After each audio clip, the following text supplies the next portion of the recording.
Voice of the working class, Rick Smith.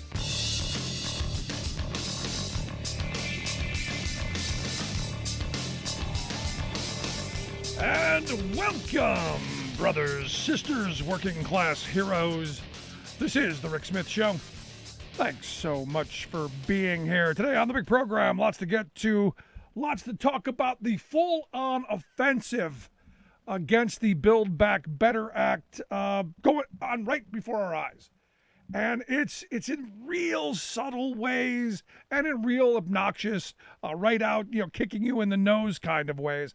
But I saw Tom Cotton on one of the right-wing loony shows going on about how we've been in a pandemic for 2 years and how he doesn't remember inflation or supply chain shortages or labor problems. He doesn't remember anything, none of it. He said, the first year of the Biden administration, it's the first year of the pandemic. We didn't see any of these things. And he goes, what's changed? Well, Joe Biden, the Democrats, they took power in January. So all these problems began the second Joe Biden's hand touched the Bible. Then all the wheels fell off the bus. Then there was crisis. Then there was chaos. Then there was poverty and hunger and homeless. All of those things just appeared. I sat there and I'm watching this, and I had to go back and rewind it and go, hold on, did I hear what I thought I heard? We've had this pandemic for 2 years. I don't remember inflation or supply chain shortages or labor shortages that we've seen in the first year of the pandemic. What's changed? Joe Biden. Yeah, that's what's changed. Now, interestingly enough, all of us who lived through the pandemic, we remember the bread aisles being completely barren. We remember neighbors fighting over rolls of toilet paper in the supermarket. We remember nurses wearing trash bags. We remember stories of nurses and healthcare heroes having to use the same mask for weeks and just taking, some hand sanitizer and wiping the inside in the hope that was going to protect them. But no, we have not had any supply chain issues until Joe Biden. And you go, what exactly is he talking about? Is he stupid? No. Not stupid. Is he, just living in an alternative universe? No, he knows what happened. This was well planned, well thought out. This is to get us to think that, maybe it's true. Maybe everything is Joe Biden's fault. Maybe all of the supply chain problems that we didn't really pay attention to last year or the year before or ever, now we know it's all Joe Biden's fault. Now, understand, we're going to hear a lot of this. There was a talk given by Louisiana Senator John Kennedy, who talked about, Joe Biden. He's the reason Thanksgiving dinner is going to cost a whole lot more money. The turkey's up, the giblets are up, the cranberries up, everything's up. And it's all because of Joe Biden. Because Louisianans, they love their Christmas and they love their Thanksgiving. And Joe Biden's the reason that you're not going to have either. And I'm sitting there going, wait a second, how insane is this guy? And understand what this is about. This is about stopping the Build Back Better Act. Remember that. And you go,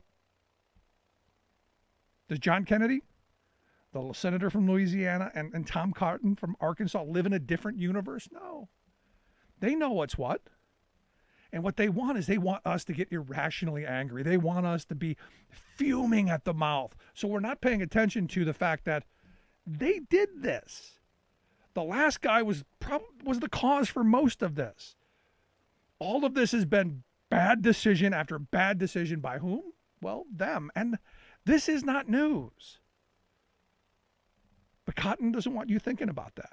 Again, we got to be angry because, the price of gas has gone up a little bit and the price of a turkey's gone up a touch. He wants you angry. So you don't realize, who screwed you over and just how bad we've been screwed over, for years through bad conservative policy.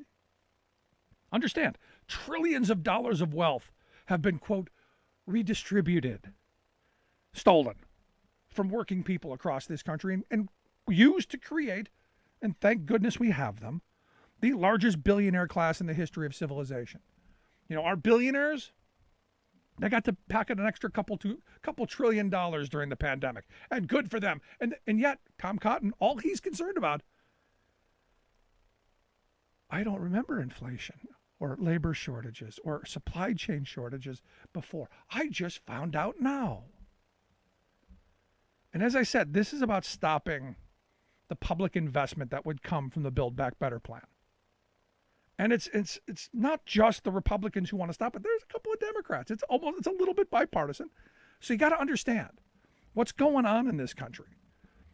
The fighting that we're seeing is not as much right and left as they want us to believe. But the fact that it's up and down, it's the wealth class of this country that does not want to see that Build Back Better plan put into place. They don't want to see what's coming out of that, because it means they're going to have to pay more taxes, and they don't want that. No. Can't possibly have that happen. And now you've got Joe Manchin coming out. And leave it to West Virginia Joe. He's now echoing the same kind of language. Well, maybe we should pause. The inflation, the supply chain stuff. We should pause. And you go, what exactly are we going to pause? Because remember what it is that Biden's plan is trying to do. It's trying to help families. It's trying to make work life a little bit better. It's trying to help with childcare and universal pre-K and all kinds of things that have been, ignored for far too long. And you've got Joe, who has been the very moderate Democrat. It's not that we don't want those things. We should just do them differently. Meanwhile, American families are suffering. American families are struggling to make ends meet. And yeah, there are some concerns. And we deal with that with smart policy, which is why the moneyed interests are freaking out, which is why you've got the Cottons and the Kennedys and even the Manchin out there saying, no, we can't have this. Not now. Inflation's too high. We can't afford it. We're broke. We don't have the money to invest in the future of our kids and our country. No, don't have that. We don't have it. Can't afford it. Which is why this conservative group, and I love the name, man. I love conservative names. They are such great propagandists. The Coalition to Protect American Workers. Wow, who could be against that? The Coalition to Protect American Workers. And I'm sure they'll have some woman with a nice sultry voice. The Coalition to Protect American Workers. And you can't possibly be against it because, oh my gosh, we're protecting American workers. And how are we going to do that? Well, the guy who's the head of the Coalition to Protect American Workers is none other than Mark Short. Mark, the former Vice President Mike Pence's chief of staff, former Trump House Legislative Affairs Director, right there in the Trump wheelhouse, in the moneyed class wheelhouse. Their organization, the Coalition to Protect American Workers. They're going to spend $800,000 over the next 2 weeks in West Virginia, which, that's only $800,000. In West Virginia, that's a ton. They're going to carpet bomb West Virginia with you. No, you can't have what's in that Build Back Better. No. Love Joe Manchin, because that $1.7 trillion that would help you, get some help for your kids to get a head start in school and help families with childcare and help, get the $250 a month into families' hands to make sure kids stay out of poverty. Can't have it. Can't afford it. We're broke. Because why? Well, because our millionaire and billionaire funders, they don't want to pay higher taxes. Because who funds the Coalition to Protect American Workers? Well, they're tied to none other than the Koch brother money. The bastion of caring about small families and working class folks. Also, the Freedom Partners and Americans for Prosperity and Americans for Dogs and Puppies and Cats Sleeping Together. Such great propaganda names, such nice euphemistic names. Who could possibly be against Americans for Prosperity? Except what they are is they're, well, the people who brought us really bad policy that has put us in a lot of these situations. You know, the no rights at work people, the people who want to destroy your ability to join and form unions and bargain collectively for better wages, hours, conditions. You know, the people who want to make sure that there's a safety net under families' feet, you know, like paid family leave that would be in the Build Back Better plan for measly weeks. And you've got, well, can't have that. We'll just breed lazy people. And the people who were against unemployment insurance. Remember, go back with me in the way, way, way back machine. Remember when the Republicans like Lindsey Graham were saying, we can't possibly extend unemployment benefits. No. Can't do that because they'll just be lazy workers and they won't come to work and it'll be all this stuff. Remember how crazy they were about that? How insane they were literally losing their minds. We now find out so Republican. Hypocrites. We now find out that you've got a number of officials around the country who are complaining about the vaccine mandates and complaining that companies are saying, hey, we need you to get vaccinated or you got to move along. You got to do something else. Or, in the case of some relatives that I have, they've raised their health insurance premiums, through the roof. Because guess what? And this is what I've been saying from the beginning. Capitalism will figure this out. Capitalism will figure out how we deal with the vaccine mandates. Government should stop because it's not going to happen. Capitalism will figure it out. The insurance companies will figure it out. And then people are going to look at their checks going, well, I got to pay, in the instance of my family, an extra $1,500 a year for my health insurance because if I get COVID, if I get one of the variants, I'm going to cost the insurance company mega bucks. And they're planning for the risk that that's going to happen. Maybe I should get vaccinated because I don't want to be out another $1,500. I've been saying this from the beginning. This is the route that it goes. But I find it hysterical that the Republicans are courting all of the anti-vaxxers. All of these folks, because they're going to give them unemployment insurance. Yeah. Remember, the people who said, no, we can't give people unemployment insurance who lost their jobs through no fault of their own. Now they're saying, well, we're going to give the people who had a choice. They had the choice. They could have been vaccinated. They could have kept their jobs, and this wouldn't have been a problem. But no. This is a political issue. This isn't a sanity issue. It's a political issue. And, Republicans see an opportunity. And the opportunity is more division because they can't win with a united working class. So more ways to keep us sliced and diced and pitted against one another. More opportunities to pluck segments on their side. So they go, hey, we care about you.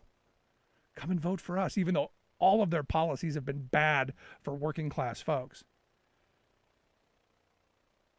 And then to turn and go, well, we were against it before we were for it, and then we were for it before we were against, and all over the place. And this is where the frustration comes in. This is where we have got to, as a working class in this country, have got to put aside the nonsense. It's not the person working next to you, the person that lives across the street, they're not generally the enemy. We've got to figure out how to get through this kind of rhetorical nonsense. Like Joe Biden caused the pandemic shortages. It's all his fault. And get to the real root, which is not about the divisions. It's always been about the 1% versus everyone else. The wealth class of this country, they know amazingly how to divide us. And I go back to Jay Gould, the railroad magnate from 1880s. Who said, I can easily pay half the working class to murder the other half. We're in a moment right now where they don't even have to pay. We're doing it to ourselves. And I look at something like the Build Back Better plan, which is what all of this, again, comes back to, which is why the Cottons and the Kennedys and the Mansions are stopping this. The moneyed interests don't want it. They don't want universal pre-K for their kids because they don't want everyone to have an equal opportunity. They don't want child care subsidies for their workers because, hey, we want people desperate. They certainly don't want the child tax credit money going into families. They don't want to expand Medicare. Because, hey, that might help Granny get a new hearing aid. Well, I think it should be expanded more. This is a start.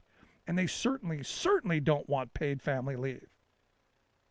Now, remember, understand, Tom Cotton, John Kennedy, the rest of the Republican folks, they're the party of family values. They care about your family. They care about your Thanksgiving. But they don't seem to care about your neighbors. And the weird part in all of this is, and I keep coming back to it, we keep being put into these situations where they're saying things and doing things specifically to enrage, to keep people irrational.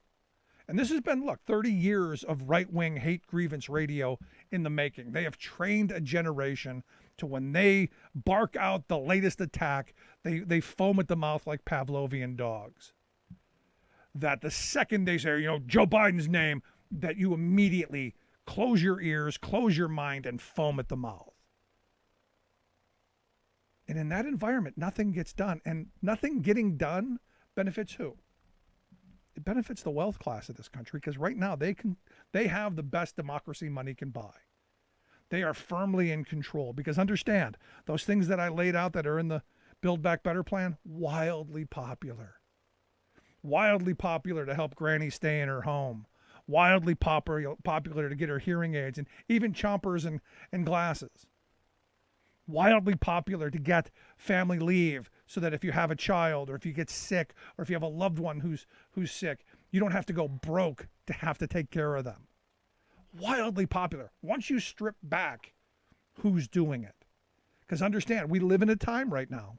We live in a moment where the Republican Party will not give Joe Biden a win. No, can't have it. And somehow we've got to step back from that, find a touch of reality, and move in a direction that's going to unite we, the working class, and have a true coalition who cares about working class people. A true coalition to protect American workers, not some front group for the Koch brothers. Just my thought. Love to hear yours. You can email me, rick@thericksmithshow.com. Quick break. Right back after this.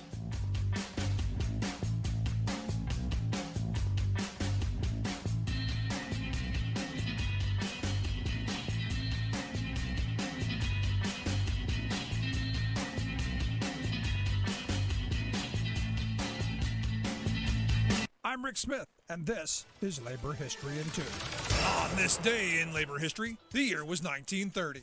That was the day the world lost the miner's angel, Mother Jones. She had crossed the country many times over, been involved in practically every strike that built the labor movement, stood with miners and steelworkers, and mill children everywhere. Mother Jones had asked to be buried with the Verdun miners killed in the massacre of 1898 at Union Miners Cemetery in Mount Olive, Illinois. Dozens of labor leaders, including AFL President William Green, attended her funeral in Maryland, where she had been living. Then AFL representatives, several Illinois miners, and others boarded the Baltimore and Ohio train to accompany her body to Mount Olive. Historian David Featherling describes the scene as her body arrived. A band played Nearer My God to Thee as onlookers bowed their heads and wept. Survivors of the Verdun riot bore the casket to the Odd Fellows Hall, where it lay in state. The town of 3,500, with its strong and violent heritage, was thronged by thousands of coal diggers. At least 15,000 turned out for the funeral. Broadcast on WCFL, the Chicago Federation of Labor's radio station, the labor priest, Reverend John McGuire, gave the memorial address and officiated at the funeral in Mount Olive's Roman Catholic Church of the Ascension. He asked what weapons she had to fight the fight against oppression of working men. Only the great and burning conviction that oppression must end. Only an eloquent and flaming tongue that won men to her cause. Only a mother's heart torn by the suffering of the poor. Only a towering courage that made her carry on in the face of insuperable odds. Only a consuming love for the poor. Labor History in 2 brought to you by the Illinois Labor History Society and The Rick Smith Show. For more information, go to laborhistoryin2.com, like us on Facebook, and follow us on the Twitters at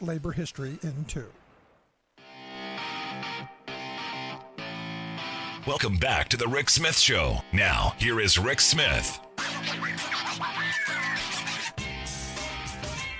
So as I talked about in the last segment, the reality is, I watched that 15-minute, talk of Louisiana Senator John Kennedy's rambling about supply chain blame.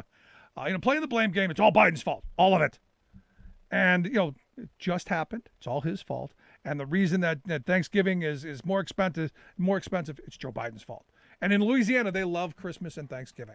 And anyone who supports Joe Biden evidently doesn't, which is just the weirdest position. I'll tell you, I wish he'd have spent as much time talking about spending orgies, talking about spending orgies, as he would to actually fix some of our supply chain problems. And here to share some thoughts on, what's going on with our supply chain, and maybe how do we fix things, and how do we get things done. I've asked our good friend Scott Paul to come talk with us. Scott is the president for the Alliance for American Manufacturing, AmericanManufacturing.org, their website. Scott, thanks for taking time for us. Hey, Rick, I'll make time for you anytime. It's a pleasure to be with you. I appreciate it. Now, I'm looking at, where we are, and we've been hearing a lot of this talk about the supply chains. Tom Cotton saying he doesn't ever remember there being any shortages. I guess he forgot people fighting over toilet paper in the supermarket in 2020. But, hey, you got John Kennedy, the price of a turkey's going up, so Thanksgiving's ruined because of Joe Biden. All of this nonsense, all to stop what I believe the Build Back Better Act would make better. Yeah, it's they're trying to make political hay out of something that is not partisan. And I think that's the important thing to understand. Joe Biden didn't take any actions that put us into a position to have supply chain disruptions. In fact, I know from talking to the administration and talking to leaders that they're intent on trying to improve it, not only now, but permanent changes. And I think that's the important thing, is that, look, yeah, you're going to get some shortages when there's panic buying, right? I mean, that happens right. a lot. And that's not really a partisan thing at all. And we did see that. We saw that during the Trump administration at the onset of COVID. So Tom Cotton has a horrible memory. No, I don't believe he's got a horrible memory. I believe he's a good propagandist. Selective memory, maybe. Yeah, exactly. And so... But the issue, and I think this is important because we've been talking about this, others have been talking about this, is that, the kind of like deregulatory free market environment, that free trade that most Republicans and unfortunately some national Democrats have promoted kind of got us where we are. We hyper globalized, put way too much of our supply chains literally an ocean away. Yep. And you can't be nimble. You can't be quick. You can't jump over a candlestick if your stuff is stuck in a port and is going to take, 6 weeks to get over here, and then have to unload it. So the way to deal with this after we get through this kind of like whipsaw back and forth is to shorten our supply chains. Yep. And that means bringing manufacturing back to the United States of America. Because yes, we may have some natural disasters here. We may have some supply chain disruptions here in the future. I'm sure that we will at some point in time, but they are a heck of a lot easier to fix when it's next door rather than when it's a world away, which is the situation right now. Yeah, I mean, you listen to, the senator from Louisiana, you listen to people like Cotton, and they want you to believe that these supply chain issues are, just started the day that Joe Biden put his hand on the Bible. And the reality is we've had these problems, not to the magnitude that we have now, because we shut the country down for a bit. There's a lot of backlog that has to get through the system. And I think a lot of, good old fashioned capitalism, opportunism, and, people gouging where they can. But it's going to take time to unravel that backup. So this is predictable, I think. Yeah, that's exactly right. And I think the other important thing, and again, this is a transitory thing, but I think this is important, is that, Tom Cotton, John Kennedy, what they're also saying is that, their consumers are buying more than they had been, certainly more than they had been, over the last 18 months. Okay. They have more income. that's coming in. Wages are going up. They have more disposable income. People are not traveling as much. They're not spending as much on services. They are purchasing more goods. That creates more demand for goods.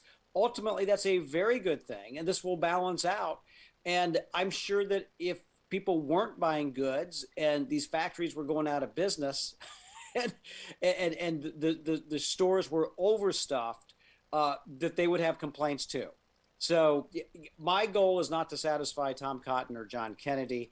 It's to make sure that we have supply chains, manufacturing that works for customers, that works for consumers. Again, the way you do that is you have more of your supply chain in the United States of America than you used to. Yeah. That's the way to make sure that everybody is benefiting from the economic circumstances. Now, for me, I look at this, Scott, as a moment where we can undo some of the horrible of the past decades. We can reshore our supply chain. We can build a more prosperous working class for people with good union jobs. There's a lot that we can redo and rebuild in a way that's going to make us more competitive globally and more secure globally. I mean, if you're looking at our supply chains and you're looking at the things that are going on, you go back during the heart of the pandemic, there were nurses wearing garbage bags, wearing the same masks for weeks on end. This is not a healthy, functional system. No, it's not. And those are necessary goods. And when push came to shove, what happened? American producers, they transitioned and they made PPE and they helped get out of that shortfall. But what we see today, still coming from online retailers like Amazon, is a whole bunch of fake respirators, KN95s, that are being sold that are sourced from China.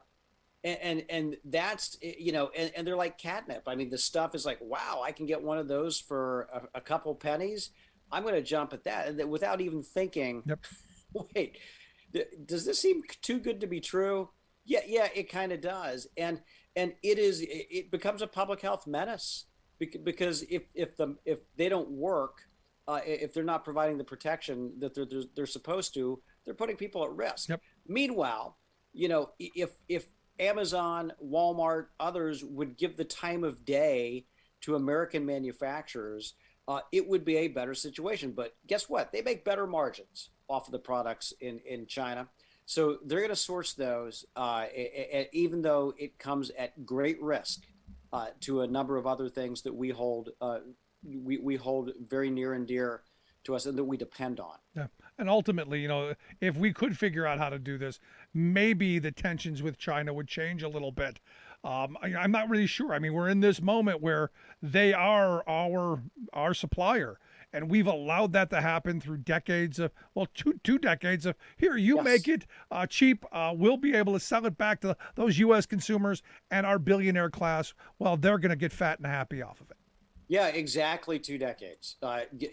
Next month, 20 years ago, China entered the World Trade Organization and got extraordinary trade benefits from that, extraordinary investment from that.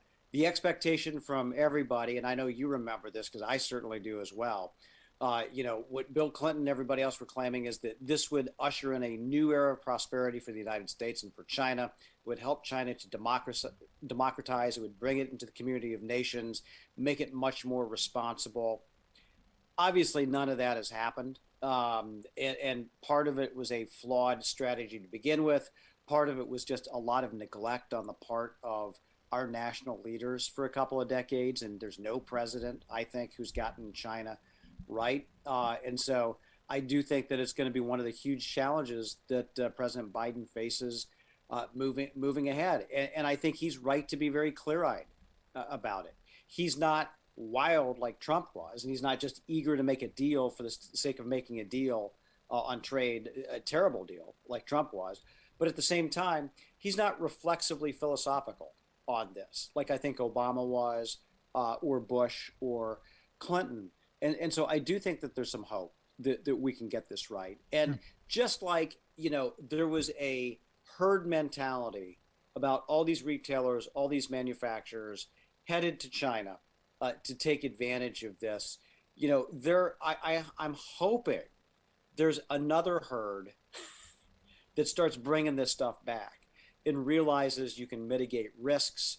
And plus, when there's going to be more attention paid to carbon and climate, when there's more focus placed on the welfare of workers, when there's more focus placed on resiliency and mitigating risks, whether they're political risks or the risks that come from natural disasters or climate change, then sourcing from America makes a heck of a lot of sense. Yeah.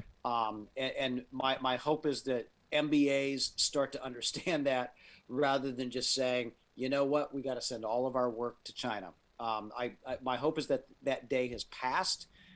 There's lots of evidence that it should have passed a long time ago, but we still have a lot of work to do. And I want to be clear about this. It's not that I am anti-China in any way, and certainly not anti-Chinese people. But I do think we have to understand that the Chinese government is not friendly towards us at all. It's not friendly towards democratic norms at all. And so we can't pretend like more trade is going to make that better. Right. No, we've tried it. We've given we've virtually given them all of our manufacturing, and they want more, and it's not going to stop, and it's never going to end until they're the dominant force on this globe, and they've already said that. They're not shy about it, and they're becoming more muscular militarily.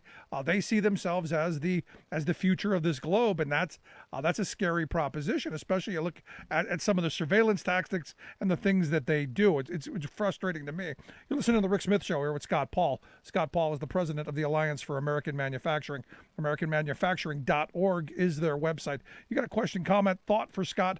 Give us a call, 1-866-416-RICK. That's 1-866-416-7425.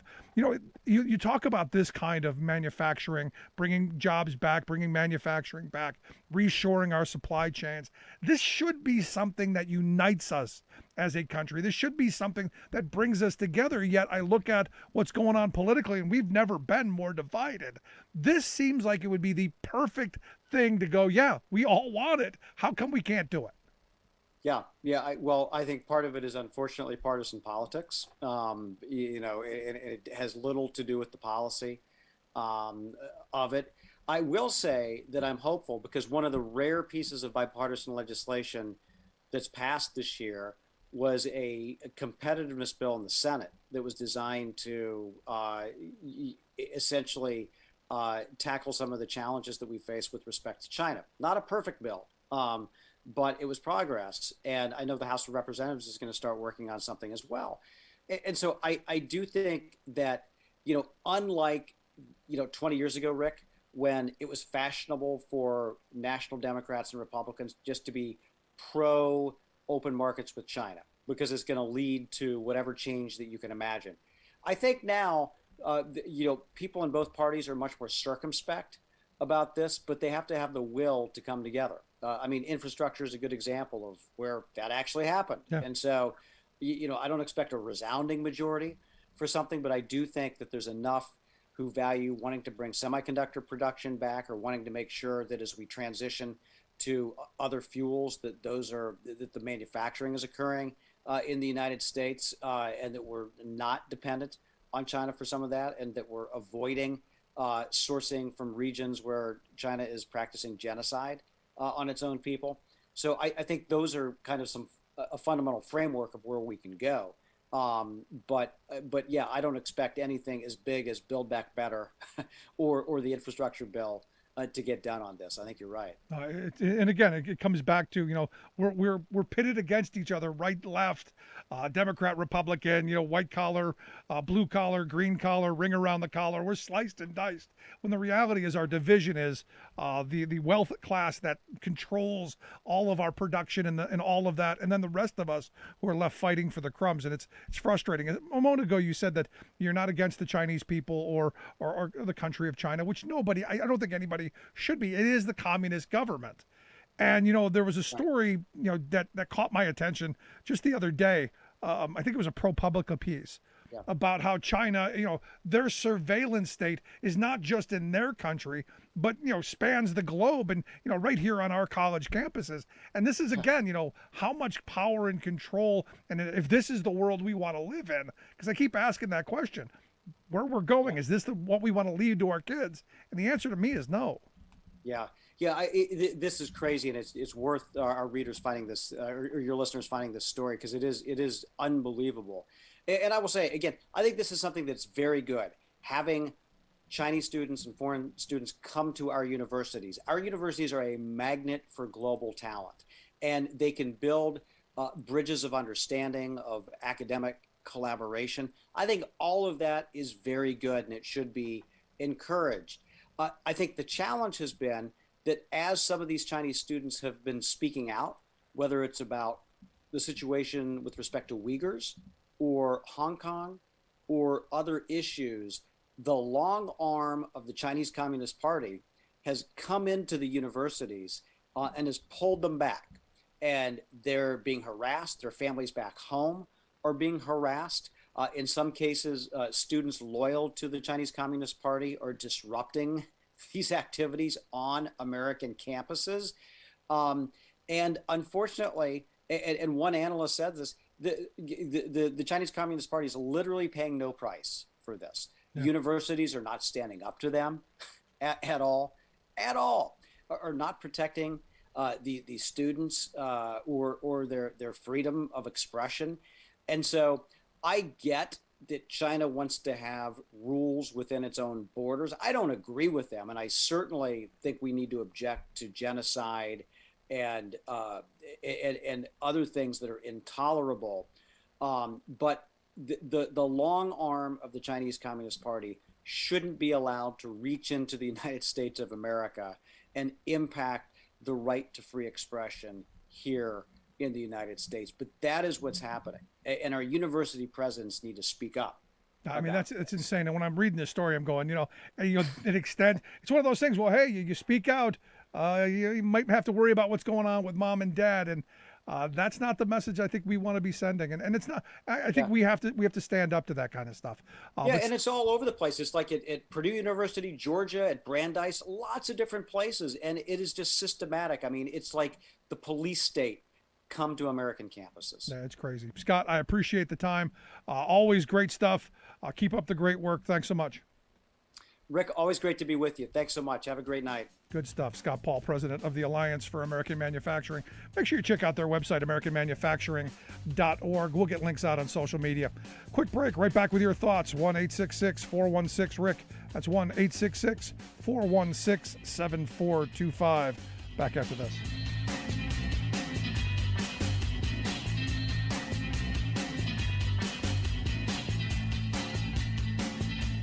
I'm Rick Smith, and this is Labor History in 2. On this day in labor history, the year was 1854. That was the day that Mary McDowell, known as the Angel of the Chicago Stockyards, was born. Mary's father brought the family to Chicago from Cincinnati after the Civil War. Her family was friends with U.S. President Rutherford B. Hayes, and as a young woman, she spent a month in the White House as a guest. Mary received her college degree and worked as a teacher for a wealthy family in New York. But living and working among the wealthy was not to be the course of her life. She returned to Chicago and became a kindergarten teacher at the famed Hull House. She then became the head of the University of Chicago Settlement House in the back of the yards. The Settlement House served the diverse neighborhoods around the Chicago stockyards. The community center included a library, play lots, gymnasiums, and classrooms. Mary and her settlement house supported the rights of workers to form unions and to have safe working conditions. In 1903, Mary became the head of the Illinois chapter of the National Women's Trade Union League. The Pittsburgh Press reported on an incident that captured the spirit of Mary McDowell. The city of Chicago had a practice of using garbage to fill holes in the streets surrounding the stockyards. Mary showed up at the mayor's office with a group of women from the neighborhood and demanded, quote, "All right, we want the rest of it dumped on Lakeshore Drive. If it's good enough for the stockyards, it's good enough for the drive too." As a result, the city stopped using garbage to repair the streets. Labor History in 2 brought to you by the Illinois Labor History Society and The Rick Smith Show. For more information, go to laborhistoryin2.com, like us on Facebook, and follow us on the Twitters at Labor History in 2.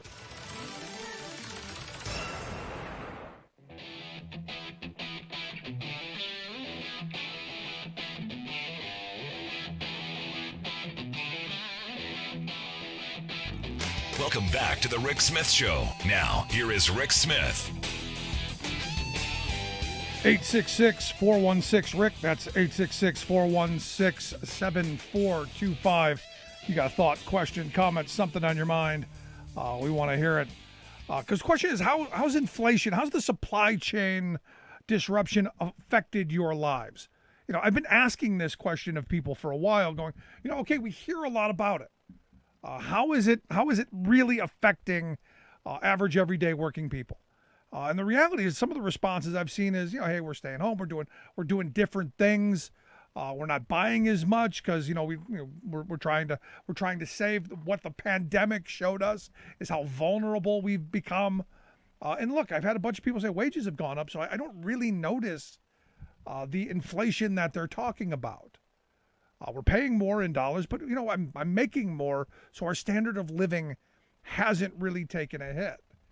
In fact, I've had some people tell me that, hey, things are better than they were before. And this is the weird thing.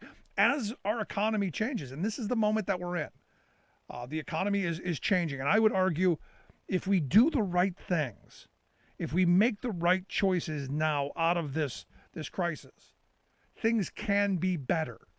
If we reshore our manufacturing and we create good family-sustaining union jobs right here at home, and produce good quality goods that are competitive around the world, like we used to. Understand, I think back to my grandparents' generation.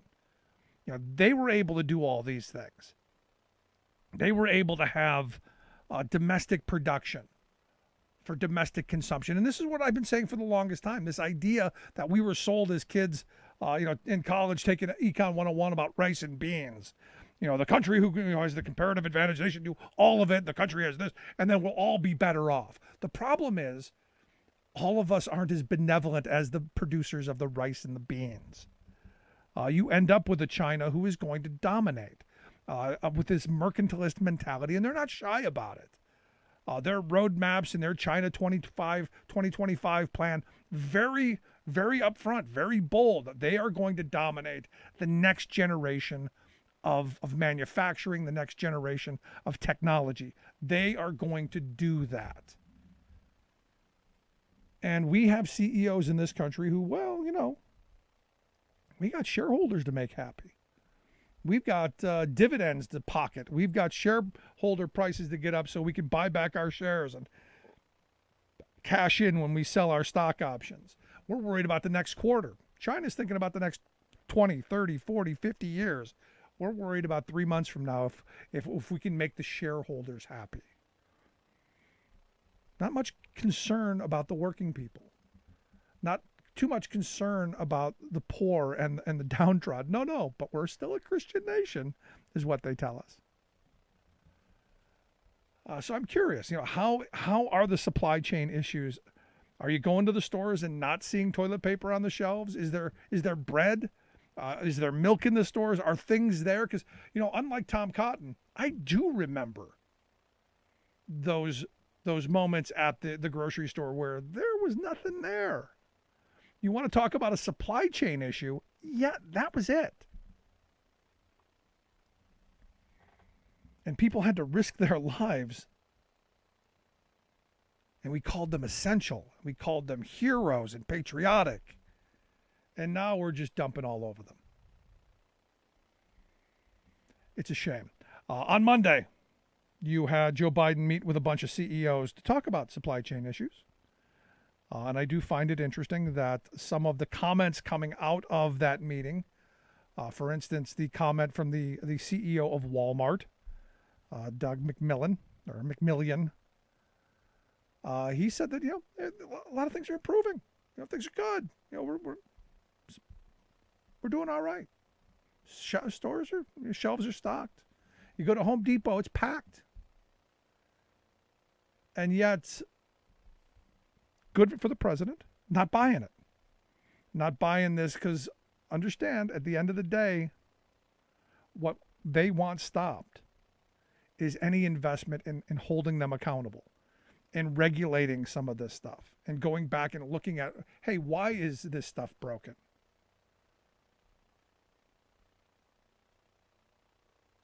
Now, the FTC, the Federal Trade Commission, while you've got these CEOs meeting with the president, they're requesting information from those executives on, how they're dealing with the quote unquote shortages, and are they gouging?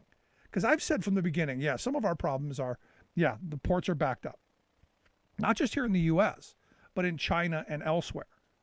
So you've got the break point, the bottleneck point of the ports, getting the products onto the ships, and then the ship sailing across the water and being unloaded at the next port.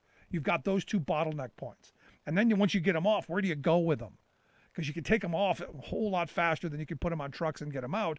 And then when you're bringing empties in, there's a whole backlog in this. So when you flip the switch off and shut all this stuff down, you don't just get to flip it right back on and it work perfectly again. There's going to be a backlog, and there's an opportunity. We're hearing a lot now that shippers are going, there's premium space now, is where things were like $5,000 for space in the containers, now like $20,000. There's a lot of these moments where you go, good old-fashioned American capitalism, taking advantage of an opportunity to put more money in your pocket. Because this is what unregulated capitalism will get you. Now, the hope is, and as I've been saying for the longest time, I'm a big fan of reshoring our manufacturing. I'm a big fan of bringing back all those jobs. And the part that I struggle with, as I think most people do, is all of those companies that ran to China for the cheap labor and the lax environmental regulations, the heroin that CEOs need, we funded all that. They got to write all that off on their taxes. We ended up paying for all of it. And we're going to end up having to pay for it coming back. Which for me then goes, I'm okay with it as long as we're getting something out of it. And this is where I come back to these jobs that will be created. They better damn well be good family sustaining jobs, like they were when they left. You stop and you look around this country, every small town that's now a hollow shell of itself because the one factory left or the one main employer left for greener pastures in Red China. You got to make those communities whole, and you've got to help them, because we're in this weird moment. We're in this weird moment where I think, again, as I started with, if we do things right, if we make the right choices, and this is where I'm guardedly optimistic that it's possible to unite this country around an idea. And that idea is we all need jobs, and we all need good jobs. And if we are able to bring back manufacturing and that manufacturing pride that I think back to my grandparents' generation, that, the job that you may be saving may be your own kind of mentality, that they all understood that their lives were interconnected. As consumers, they were helping their neighbors. We're not doing that anymore. We're just making a CEO rich, and we're exploiting workers in another country. And I know my conservative friends will say, no, Rick, the Chinese poverty rate has gone down. We're making lives better there. And to a degree they are. But not to the extent that they're making, everybody else worse off. So opportunity here. And I think a good opportunity. But it comes back to, how do we get over the obstacles? How do we get past the Tom Cottons and the John Kennedys they claim they care about American workers. In fact, the Republican Party right now, and you got to give them some credit because they're reading the tea leaves right. They're trying to make a play for working class people. They really are. Their rhetoric is turned around. They're trying to make a play for workers because this mandate has split the working class of this country. Most people they've protected themselves, as you should. But it's a dividing thing. And Republicans are trying to take advantage of it because they don't care whether you're healthy or not. They don't care whether your family does well or not. It's purely politics. And this is what you see coming out of the Cottons and the rest of them. The question is, will we allow ourselves to be that kind of divided? And again, I come back. This issue, trade should be something that unites us. It was a failed experiment. I remember back in '96 when NAFTA passed, and I remember when we allowed China to have permanent normal trade relations. And I remember all of those things that put us on the path to where we are now. And look, there were people back then saying this is where we're going to end up, because you're going to have manufacturers fleeing the country for cheap and exploitable labor. And it's exactly what they did. And there was no accountability. Now is a time, in this crisis, in this moment, to be able to undo some of that. And I've been saying, what Biden is doing is kind of a 45-year reset. Trying to put a social safety net back underneath their feet, trying to get some direction in manufacturing and some direction in our supply chain, and to help families. At the end of the day, the people who tell us that they're the party of family values, not so much. I guess you have to ask which families. Is it the Walton family? Or is it the Ramirez family, or the Smith family, or the Jones family? More than likely, it's the Walton family. More than likely, it's the wealthy in this country. And look, there's a full-on press right now.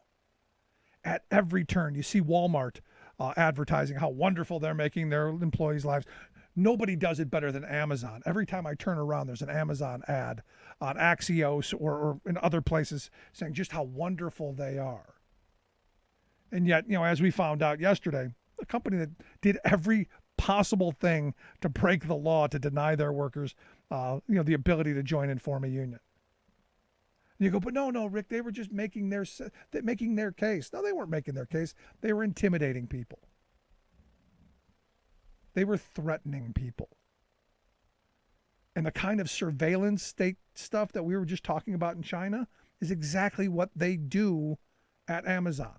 I had a guy tell me that and this is one of those, is this the kind of country you want in the future? If you don't touch something in 5 minutes and you don't scan something in 5 minutes, you can be fired via text. They just send you a little text on your little handheld thing, go home. You're fired. They don't even have people do it anymore. This is the brave new world. And is it the kind of place we want to live? And the workers at that facility said, no, we want to be able to join and form a union. Now, it's going to be interesting to see how this plays out, because I would argue nobody who signed a union vote authorization card is probably there anymore.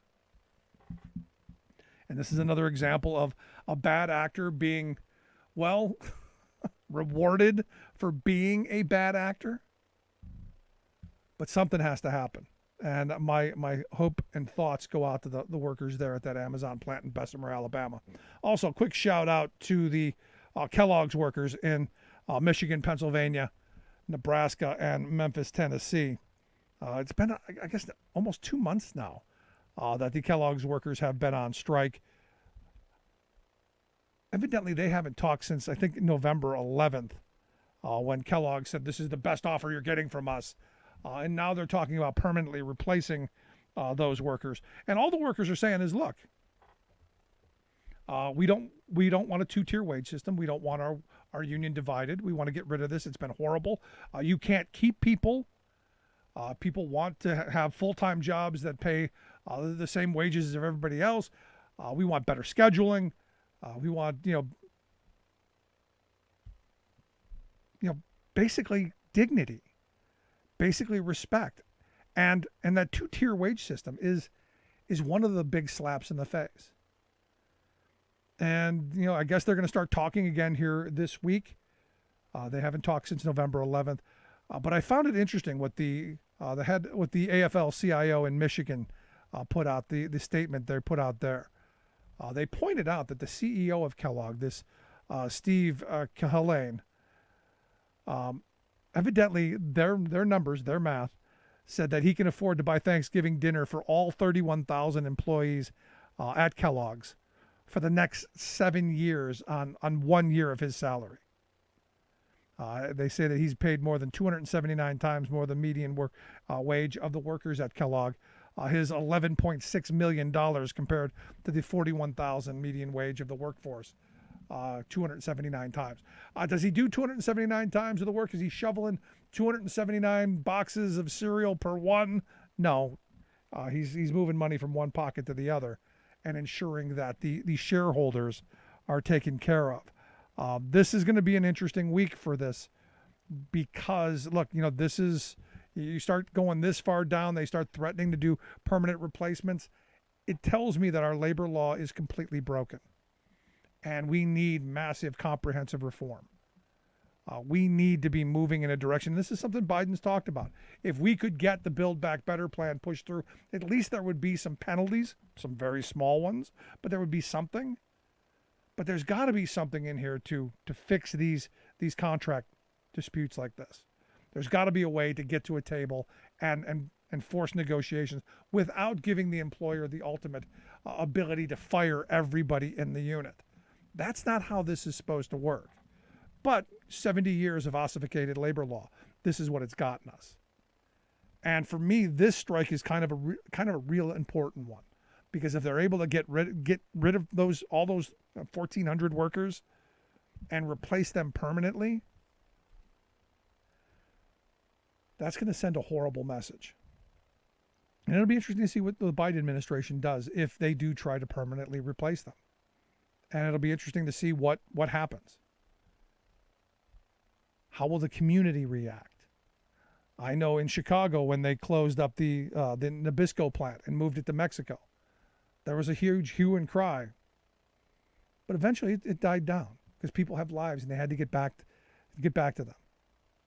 This is a moment where we need strong labor laws, where we don't lose and then fight our way back. Where you don't get fired and lose your job and hope that a system is going to help you. We've got to make sure that they don't get to fire you from the beginning. So I'm going to watch this closely. I'd love to hear your thoughts on it, though. You can email me, rick@thericksmithshow.com. Again, this and many other ones. What's going on up in Buffalo at the Starbucks, those 3 locations up there. Lots on the labor front. Love to hear your thoughts. rick@thericksmithshow.com. I'm going to take a quick break.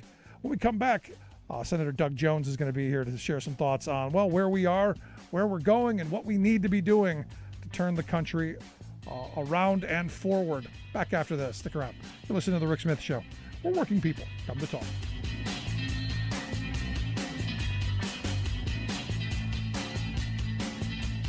I'm Rick Smith, and this is Labor History in 2. On this day in labor history, the year was 1909. That was the day the British House of Lords rejected the People's Budget. The proposed budget plan was a product of the Liberal government headed by Prime Minister H.H. Asquith. This budget was championed by the Chancellor of Exchequer, David Lloyd George, and the President of the Board of Trade, a young Winston Churchill. The goal of the budget was to shift more of the tax burden to the wealthy. Lloyd George introduced the budget to Parliament. He praised the budget, declaring, "This is a war budget. It is for raising money to wage implacable warfare against poverty and squalidness." The budget included tax increases for higher incomes to fund welfare reforms. The budget also called for a rise in the inheritance tax. These increases were relatively modest. The most controversial aspect of the people's budget was a hike on taxes on land sales. This would have had an impact on large landowners. Since many conservatives were large landowners, they opposed the budget. The House of Lords was allowed to reject the budget, but could not amend a money bill. They had not rejected a budget for more than 2 centuries. King Edward VII privately urged that the budget be passed to avoid a crisis. The public clamored for the passage of the budget plan, but the House of Lords vetoed it. The House of Lords eventually capitulated and passed the budget the following April. Resistance to a progressive income tax structure and raising the tax rates on the wealthy is not unique to the British Parliament.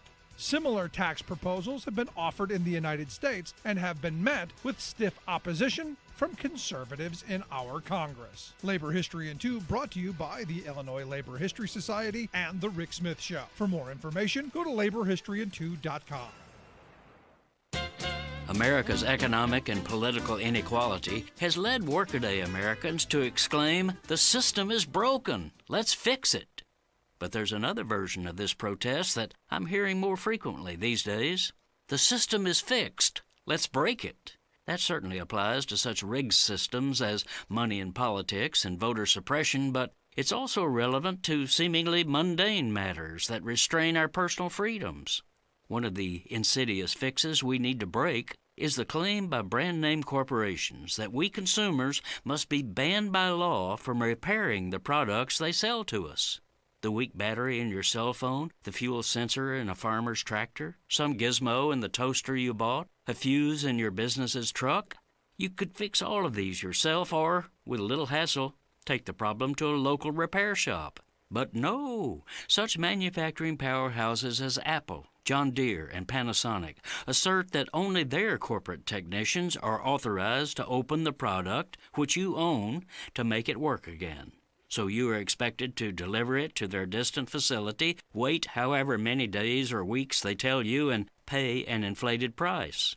They've literally fixed the fix for consumer products.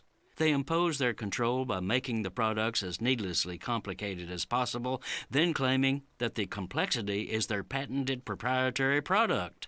Thus, they say they don't have to provide repair manuals or sell repair tools to consumers or independent shops.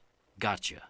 To give their closed profiteering system the force of law, the giants have deployed armies of lobbyists and lawyers to legislatures and courts, arguing that self-repair people really are scoundrels trying to circumvent safety and environmental rules. This is Jim Hightower saying, for action, go to U.S. Public Interest Research Group, uspurg.org. Welcome back to the Rick Smith Show. Welcome back to the Rick Smith Show. Now, here is Rick Smith.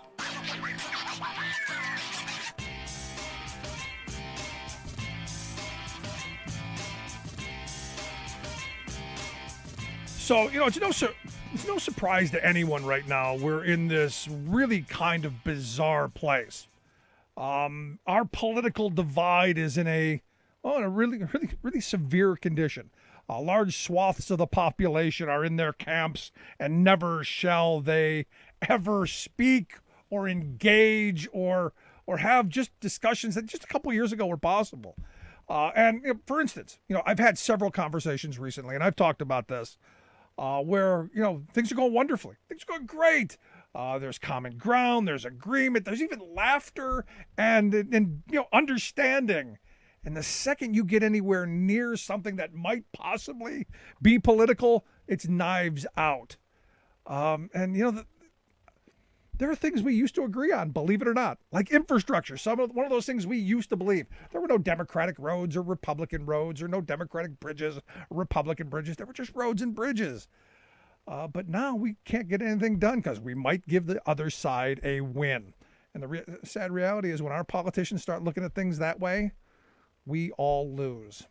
And look, it doesn't matter to me who you voted for in the last election. How do we get things done? And that's why I'm excited to have my next guest come on and talk about how do we bring the country back together? How do we unite? And more importantly, how do we get stuff done? That's why I've asked Doug Jones to come talk with us. Doug's the former U.S. Senator from Alabama, also a former U.S. District Attorney, or Attorney General. Doug, thanks for taking time for us. Hey, Rick, it's great to be with you. I appreciate the opportunity. So we're in this moment, and this is kind of where I've started. We're in this moment in our politics where we can't even talk to each other anymore. And I know I've got my conservative friends who go, Joe Biden was going to unite the country, Doug. He hasn't done it. I think it's up to us, though, a little bit to want to be united, don't you think? No, there's no question about that, Rick. You hit the nail on the head. If you really get behind the scenes, and I've been there in Washington, D.C., there's a lot more that people talk to each other about when you're in the Senate, when you're in the House, than what they do publicly. And clearly, in all candor, I think Washington, D.C. actually is probably more politically cohesive, a little bit more bipartisan than the rest of the country, because the rest of the country just doesn't see it. They don't see what's going on behind the scenes. And out there in the world where you and I are today, we've moved from an areas of agreement where we could all agree to disagree without being disagreeable, to a situation where we had kind of this contemptuous nature, and now it borderlines hate. What I'm seeing out there really is hate-filled rhetoric. And look, it's not just the right, okay? We've got our share in the Democratic Party on the left as well.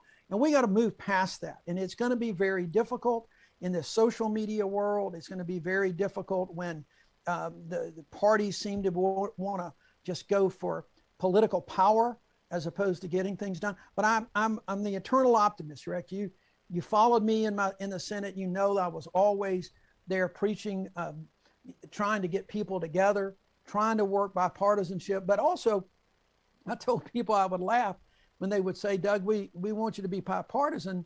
And I would say, well, look, I always like to reach across the aisle, but sometimes I had to reach inside the aisle. I had to reach inside the Democratic caucus to try to pull people together too, to get some things done. And that's, I think, has been a problem that we've seen in the last few months as well. Yeah, I know, but I look at this infrastructure bill, and I have friends who were in Congress over the years, and they've always said, in past decades, infrastructure was kind of a yawn vote. Everybody wanted it. Everybody wanted to bring projects home.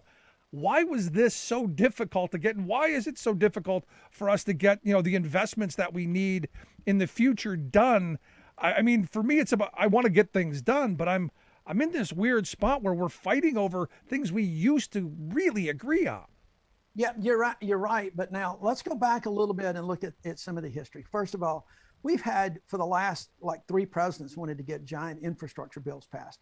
It couldn't really get done because people kept loading the bill up with things that didn't involve infrastructure. So what happened this year is that you had this members of the Senate, you had 10 or 12 members of the U.S. Senate, equal number of Republicans and Democrats, said, we want an infrastructure bill. And they worked very hard, and they stripped down to the basics of real, true infrastructure, the kind of infrastructure that you're talking about, that in the past, everybody tended to agree on. And they were able to get that done. We're talking about roads, we're talking about bridges, we're talking about broadband, we're talking about hard infrastructure that is crumbling around the United States these days. But then it shifted over to the House of Representatives. And certain members of the Democratic caucus weren't satisfied with just the hard infrastructure. They wanted what they called the human infrastructure, the Build Back Better plan, and they wanted it to go together. So I really believe, Rick, had the infrastructure bill that passed the Senate with 19 Republican votes, remember that, very important, 19 Republican votes in the Senate. If the House had taken that vote early on, you would have had a lot of Republicans who voted for it. It wouldn't have been overwhelming, it wouldn't have been a majority, but you'd have had more than 12, I think, which is all the ones out of there. But for whatever reason, folks in the Democratic Party started fighting among themselves. They held that vote, and then once they did, it became a political tool. You saw the party fighting among itself. You saw differences between that, the Build Back Better plan, and every time that happens, it gave the other side the political ammunition that they needed to say, we're going to vote against this, we're going to deny. They weren't at that table in those fights. And it was a combination of things. But at the end of the day, I was at the ceremony where the bill was signed by the president the other day. It was an incredible day. It was a glorious day. There were Republicans there. There were people from the organized labor there. There were people, mayors there. This is going to be a really big deal. And the key for me is for Democrats to keep talking about it. This is historic, and they need to be talking about it. And they need to not let Republicans who voted against this bill get away with taking credit for it, just like it happened in Birmingham. Yep. Just don't let them get away with it. But it was one of those things that time was not on our side. If we could have just passed that bill instead of trying to tie it with something else, which was either going to get worked out or not anyway, I think you'd have had more support. But the longer these things drag on, the more political it gets, the more partisan it gets, and makes it tougher to get anything done. No, I agree with you, but even my problem with it is, and I understand some of the factions in the Democratic Party wanting to tie them together, because we probably are not going to address those issues because I look at what they wanted to bring back in the Build Back Better plan as kind of redoing some of the things of Johnson's Great Society, having a social safety net once again, so that, you know, people who are at the bottom, and look, I grew up in a housing project on the west side of Cleveland. I remember some of those social programs that made people's lives better that were ripped away. And I'm in favor of, hey, how do we bring some of that back so that there is a softer landing when people fall, and there are ways to help people get a hand up and a way forward. I am too. I think that bill is going to pass. I think a version of that bill is going to pass.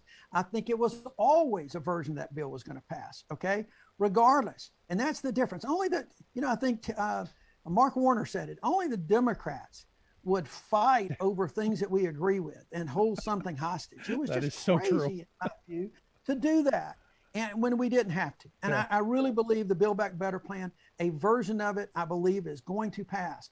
It's not going to do everything that everyone wants, but you know, that's what democracy is sometimes, Rick. It's give and take. It's finding common ground on what you can agree on. The one thing that came through that, and I really fought the media a lot for this, because they never, the media, mainstream media, always played up the divisions in the Democratic Party. And they didn't listen to what people were saying at the end of every interview. It didn't matter who was being interviewed, from the moderate to the left. Everybody was saying, we want to get something done. We want to get something passed for the American people. We've got differences. We want it. And media never played that up. They never talked about it. They just played up the differences. So it just made it worse. But I really am hopeful that we're going to get a Build Back Better bill passed. It may not be in December. It could be a little bit later. But we're going to do something for the American people. This president is committed to it. And overall, the Democratic Party is committed to it. Yeah, but all we keep hearing, and you're right, there's a media problem. And I say all the time, the Democrats haven't done a good enough job of getting their message out, because they don't have the vehicles to do it like the right has built over the last several decades. Because there are good things in there. When you talk to people about what's in there and the jobs that can be created and the opportunities that come out of it, I think then it kind of changes the tune. Because, you know, all I keep hearing from the right media is the economy's in the tank, inflation's killing everybody, Joe Biden's a failure. Yet I look at the numbers: 5.5 million jobs created in the last 10 months, the lowest rates of new jobless claims in 50 some years. Things are getting better in the supply chain. There's a lot of positivity out there. Yet you're just, as you've pointed out with our media, it's just not being seen. Well, and the Democrats, look, Democrats traditionally respond more than they go on the offense.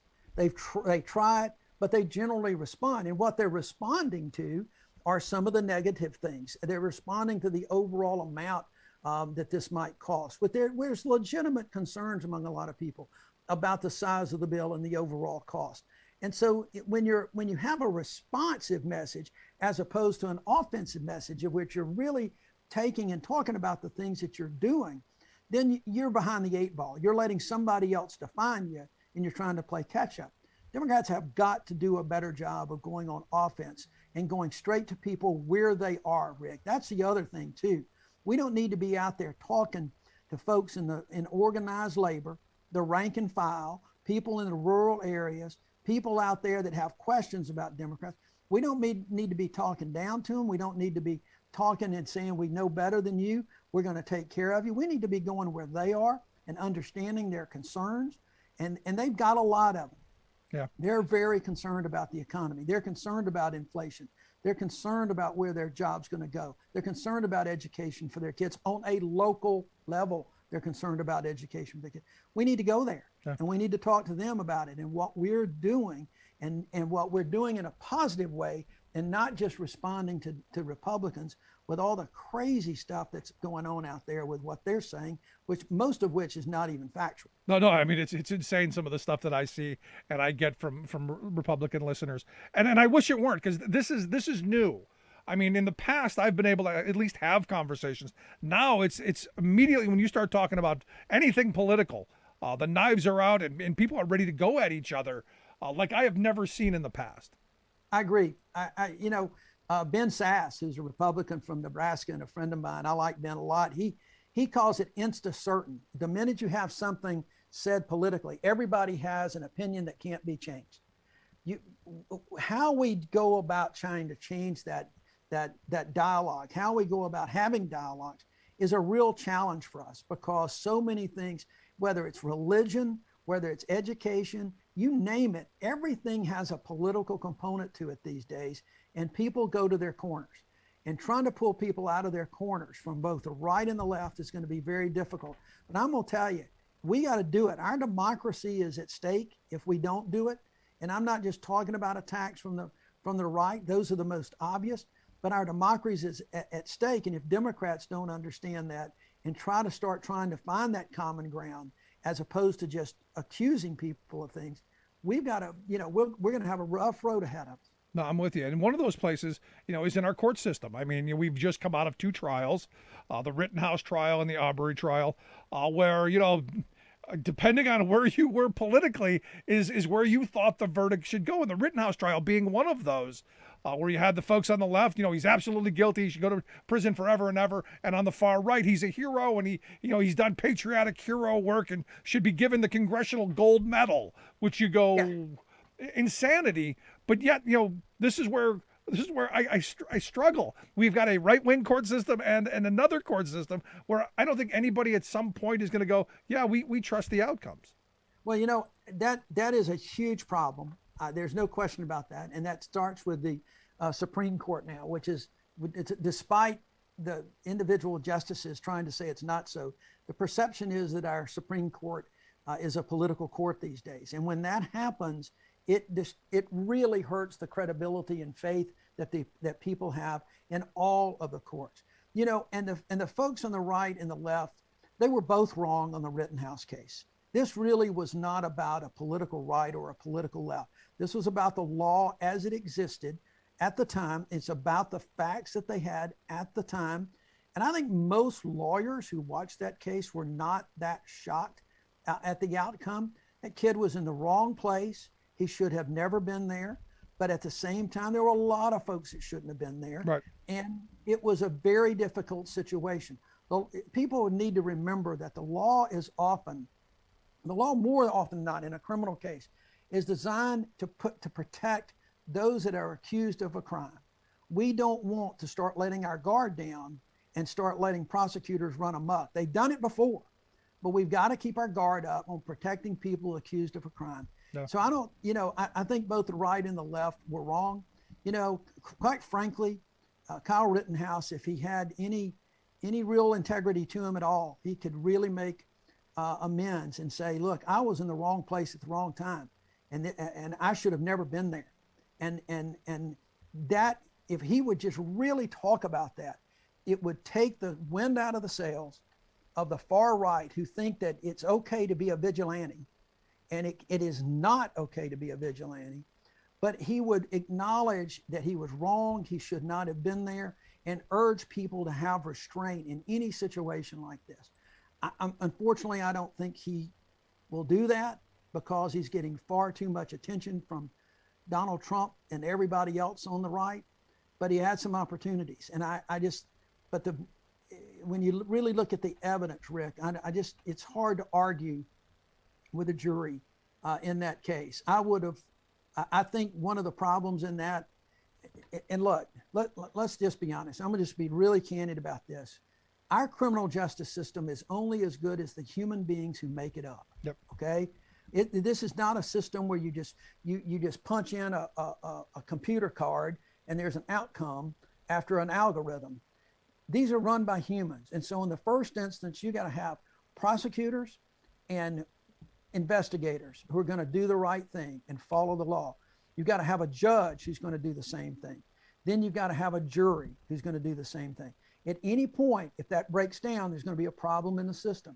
And it breaks down often, but overwhelmingly it works pretty well.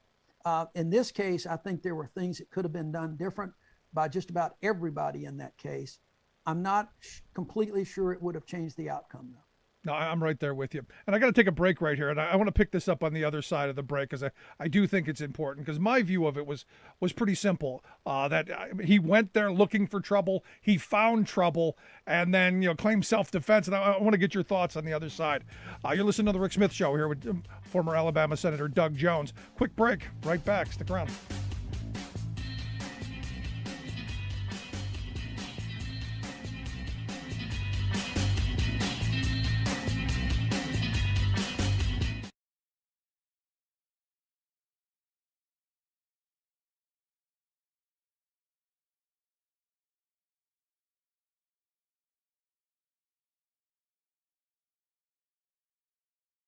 been involved in practically every strike that built the labor movement, stood with miners and steelworkers, and mill children everywhere. Mother Jones had asked to be buried with the Verdun miners killed in the massacre of 1898 at Union Miners Cemetery in Mount Olive, Illinois. Dozens of labor leaders, including AFL President William Green, attended her funeral in Maryland, where she had been living. Then, AFL representatives, several Illinois miners, and others boarded the Baltimore and Ohio train to accompany her body to Mount Olive. Historian David Featherling describes the scene as her body arrived. A band played Nearer My God to Thee as onlookers bowed their heads and wept. Survivors of the Verdun riot bore the casket to the Odd Fellows Hall, where it lay in state. The town of 3,500, with its strong and violent heritage, was thronged by thousands of coal diggers. At least 15,000 turned out for the funeral. Broadcast on WCFL, the Chicago Federation of Labor's radio station, the labor priest, Reverend John McGuire, gave the memorial address and officiated at the funeral in Mount Olive's Roman Catholic Church of the Ascension. He asked what weapons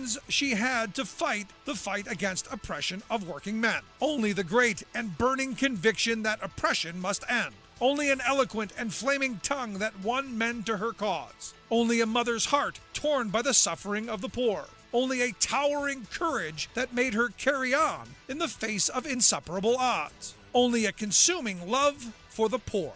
Labor History in 2 brought to you by the Illinois Labor History Society and The Rick Smith Show. For more information, go to laborhistoryin2.com, like us on Facebook, and follow us on the Twitters at Labor History in 2.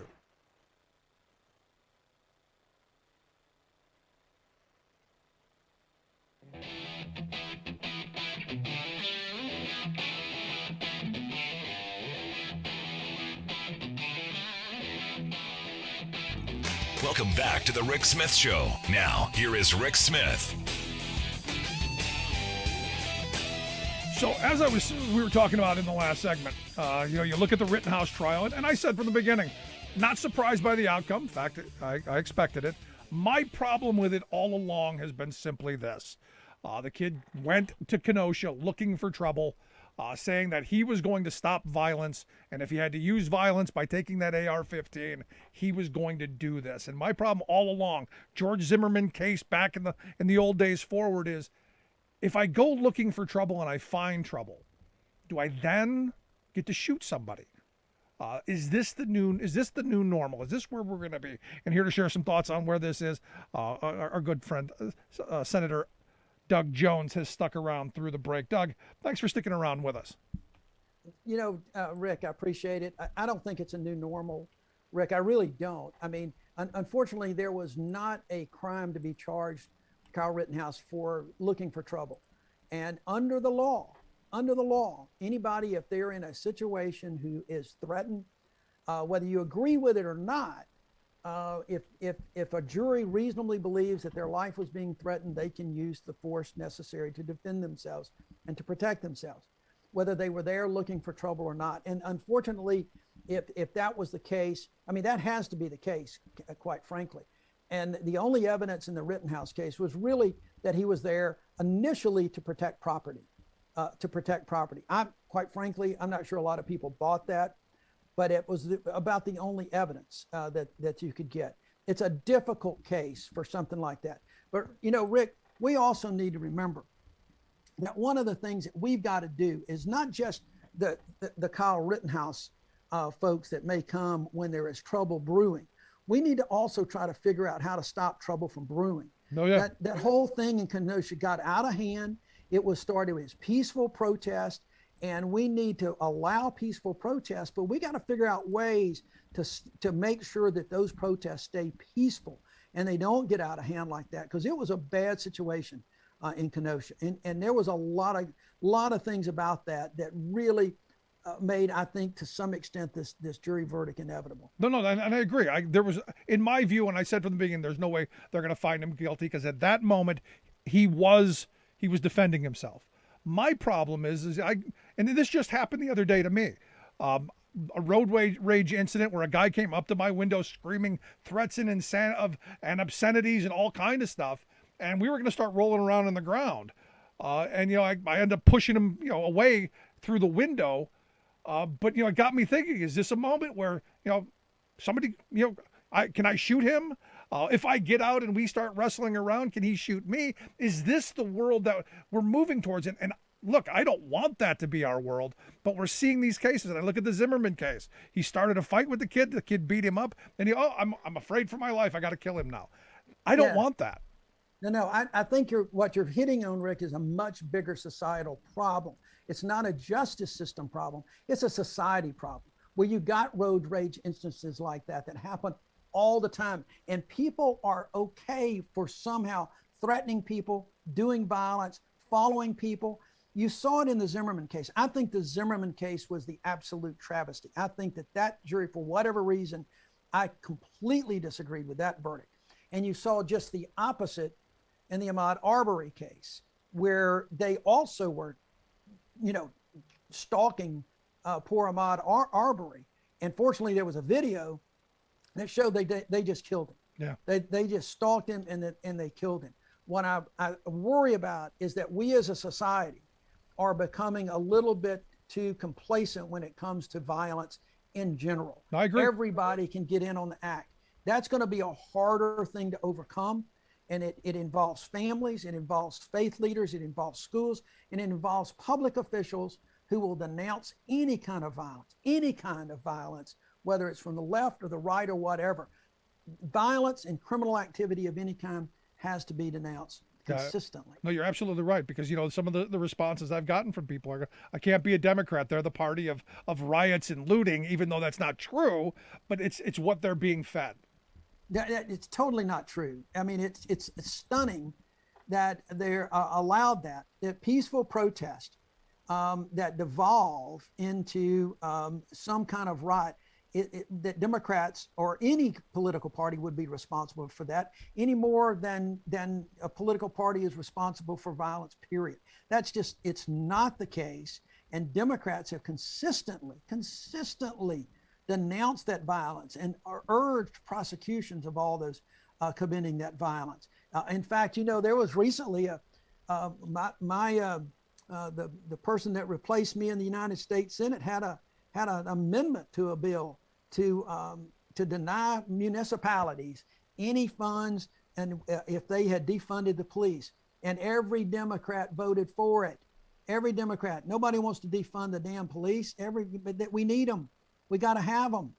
And Democrats have got to do a better job of being for law and order, because we are for law and order. No, I'm right there with you. Now, you tweeted out recently that white supremacy is the #1 domestic terrorism threat these days and needs to be addressed, regardless of whether it comes from the right or the left. Purely political stunts that have white supremacy as a backdrop have no place in what is already a toxic atmosphere. Now, I've got friends who, when they hear white supremacy, they automatically think them. It's whoever's saying it hates white people, and this is targeted at every white person because we all are, white supremacists.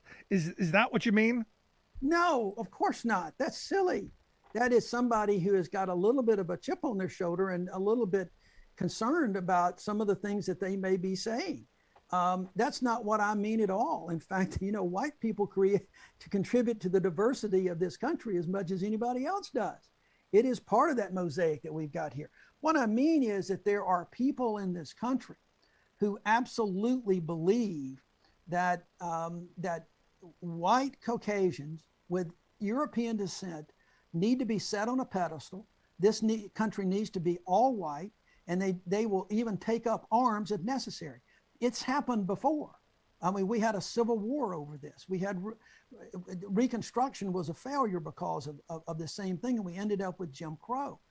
So white supremacy is just that, supremacy, and people that will do whatever they can to ensure that.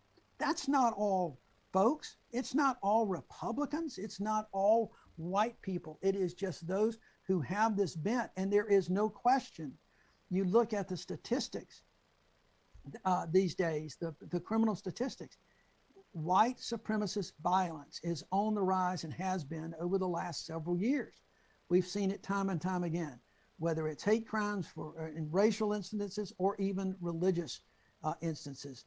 It's on the rise, and that's what I mean. And people need to understand that it is not an indictment of the white race. but it is just an indictment of those who believe in violence to make sure that they control the country or the world or whatever the hell that they are thinking that they should be able, by birthright and color of their skin, control.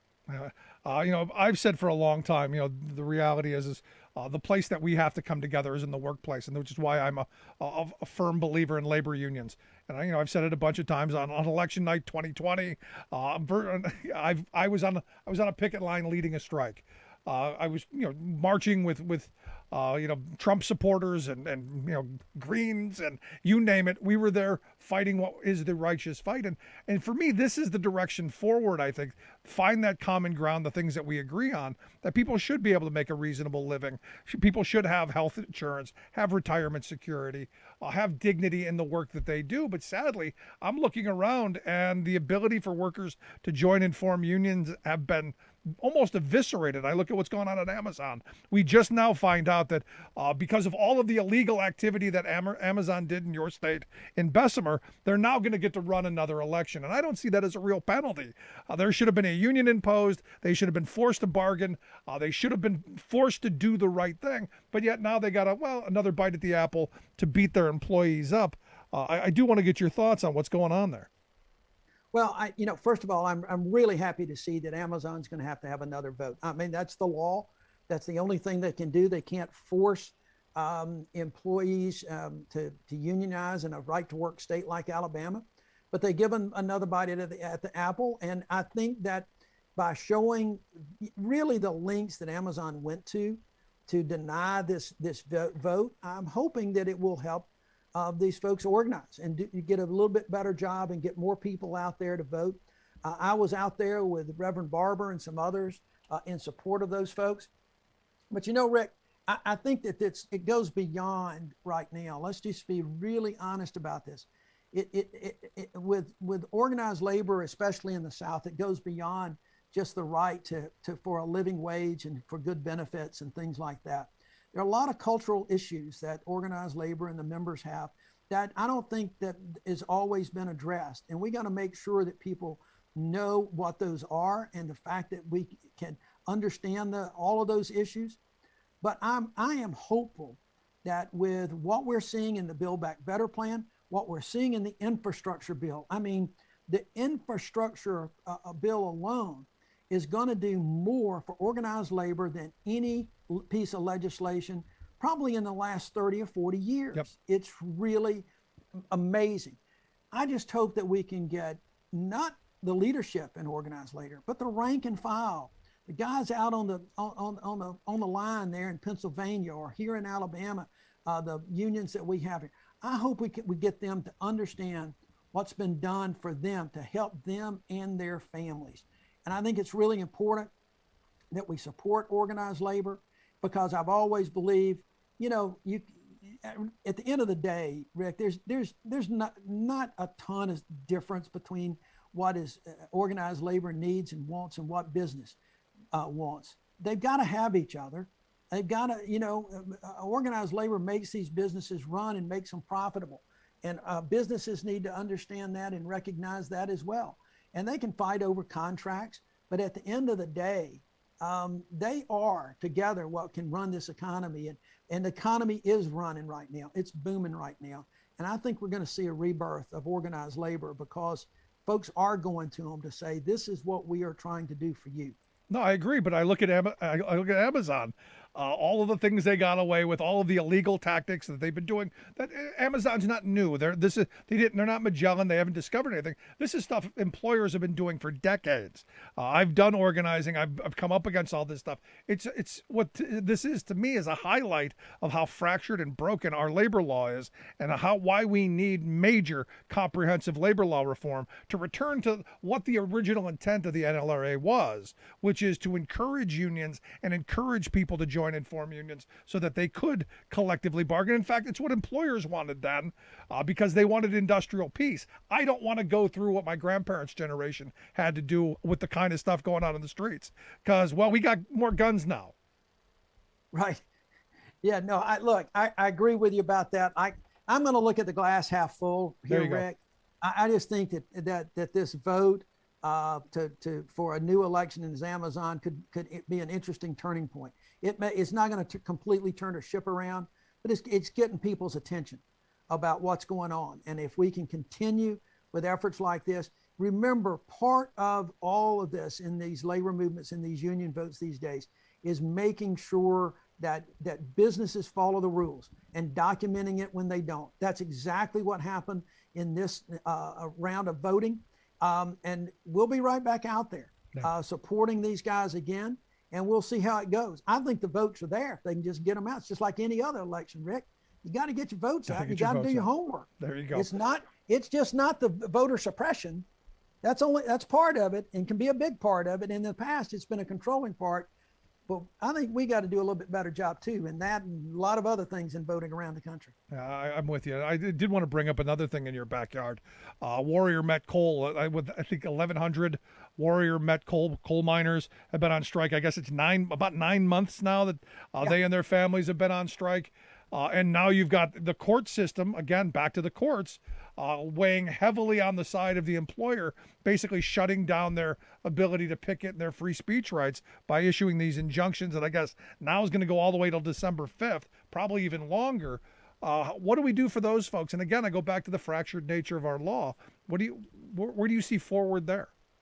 Well, I really am hopeful that they can get that resolved. It has gone on a long time. And, this company, and this is not something it's a really difficult situation once you get these strikes that go on, and there is an element of violence that has occurred on both sides, okay, both company and as well as the strikers. There's been an element. And again, that's what we hear about. That's what we see about. What's not getting the publicity, which I think could really help with folks, and I know you're doing it, and I wish we could get others, is that Met Coal has had record profits lately. I mean, they have come out of during this pandemic, and they have really been rocking and rolling. At one point, the United Mine Workers, and by the way, my family's been an old union family for a long time, Rick. My dad initially started out as a steel worker. My grandfather, grandfather was a steel worker. My paternal, my grandfather Jones, was a mining organizer. He was a mine worker organizer back in the 30s and 40s. So I've got a couple of his old pieces of equipment right here in my study. So I am hopeful that if we can get information out about the record profits, because union members, those rank and file members, have taken some hits over the years. When their companies needed them to step up and reduce some benefits in order to keep that company afloat, by God, they did it. Yeah. Every time they did it. Now it's time for the company to step up. And I think once you can get that information out better, I think the sympathies of the public will be on side of those strikers. If we just hear about violence, it's not going to be. But once they hear that these companies got record profits and they're not getting the miners back to where they were, much less keeping pace with what we now know as the inflation. Met Coal made a big mistake by not doing this about 6 months ago. With inflation the way it is now, it may cost them a little more. No, it's something that they absolutely have to get to to find resolution to, because the things that are going on are not great. I got about 30 seconds left. Going forward, I mean, you look at all of the divides that we have, all of the things that are going on. Are you hopeful for the future? Are you hopeful that our political divides will heal at some point, that we can actually get things done? I am, Rick. I'm very hopeful. Let me tell you something. This country has gone through divides before. We fought a civil war to keep this, to get this union. I mean, we fought a revolutionary war to get this union. We fought a civil war to keep it. We went through Jim Crow. We went through Reconstruction. We've gone through the civil rights movement. We've gone through any number of movements we've gone through a labor movement for labor rights, civil rights, human rights. And we've had divides before. This is a difficult time, but I'm incredibly hopeful, because I think the resilience of the American people are second to none. As Joe Biden always says, never count us out. There you go. And I think at the end of the day, people are going to start pulling things together, and Beautiful. They're done with all of the separation. Senator, I appreciate the time. Thanks so much. Great talk with you. Alabama Senator Doug Jones. Right back. Stick around. You're listening to The Rick Smith Show. And this is Labor History in 2. On this day in labor history, the year was 1854. That was the day that Mary McDowell known as the Angel of the Chicago Stockyards, was born. Mary's father brought the family to Chicago from Cincinnati after the Civil War. Her family was friends with U.S. President Rutherford B. Hayes, and as a young woman, she spent a month in the White House as a guest. Mary received her college degree and worked as a teacher for a wealthy family in New York. But living and working among the wealthy was not to be the course of her life. She returned to Chicago and became a kindergarten teacher at the famed Hull House. She then became the head of the University of Chicago Settlement House in the back of the yards. The Settlement House served the diverse neighborhoods around the Chicago Stockyards. The community center included a library, play lots, gymnasiums, and classrooms. Mary and her settlement house supported the rights of workers to form unions and to have safe working conditions. In 1903, Mary became the head of the Illinois chapter of the National Women's Trade Union League. The Pittsburgh Press reported on an incident that captured the spirit of Mary McDowell. The city of Chicago had a practice of using garbage to fill holes in the streets surrounding the stockyards. Mary showed up at the mayor's office with a group of women from the neighborhood and demanded, quote, "All right, we want the rest of it dumped on Lakeshore Drive. If it's good enough for the stockyards, it's good enough for the drive too." As a result, the city stopped using garbage to repair the streets. Labor History in 2 brought to you by the Illinois Labor History Society and The Rick Smith Show. For more information, go to laborhistoryin2.com, like us on Facebook, and follow us on the Twitters at Labor History in 2.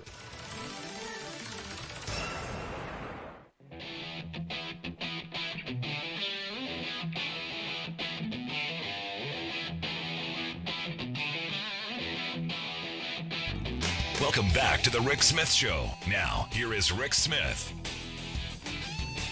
Well, 2022 is shaping up to be a very interesting year. Dr. Oz. Yes, Dr. Oz from television fame, from the Oprah Winfrey Show. Dr. Oz has announced he is going to run for Senate in the state of Pennsylvania.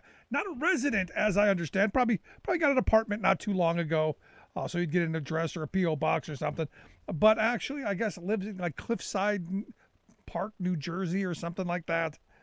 I guess you could argue, hey, New Jersey's I don't know, part of Pennsylvania if you creatively map it out as well. Some of our Republican friends have done with our gerrymandered districts.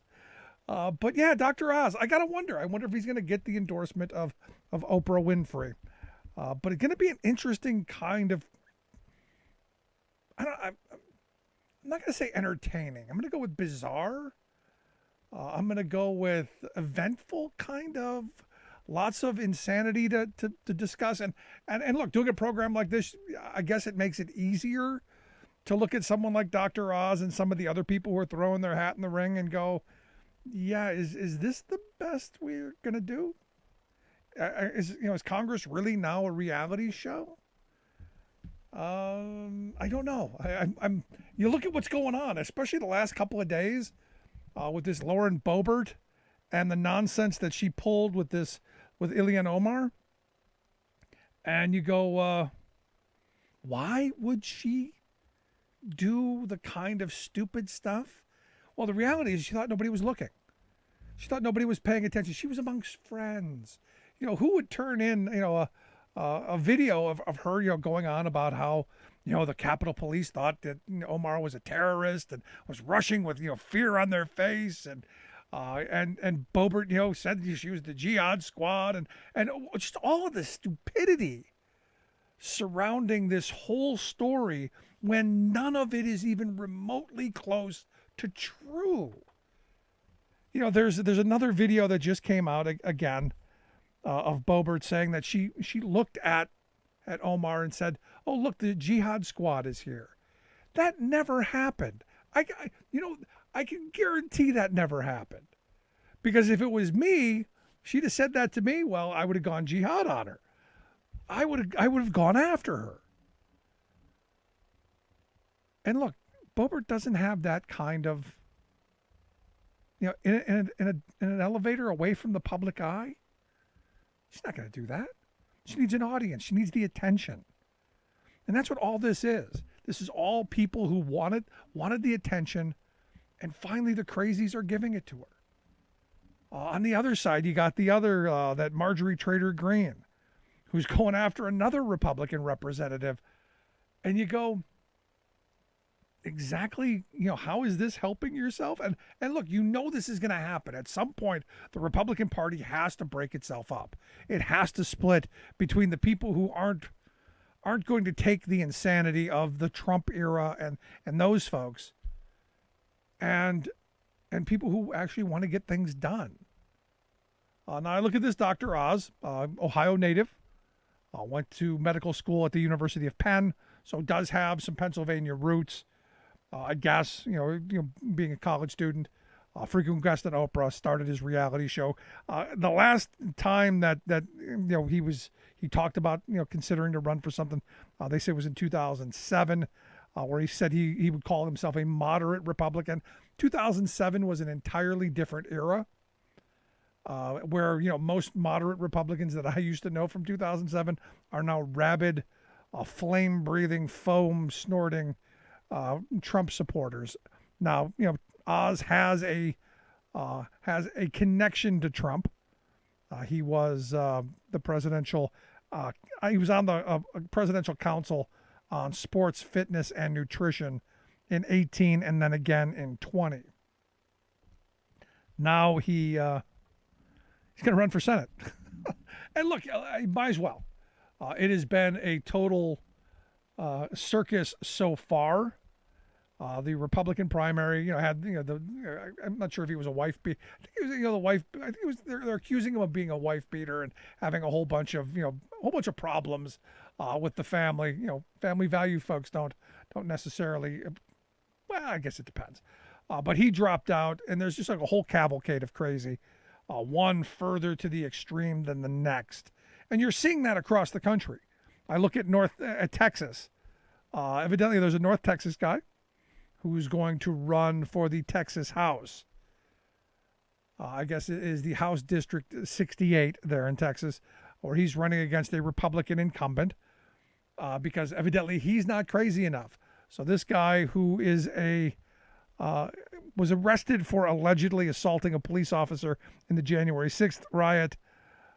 He faces a ton of charges, and he's going to run for House there in Texas, because hey, Texas isn't off the beaten path enough. You need someone who's way off. And you look at this guy's LinkedIn profile.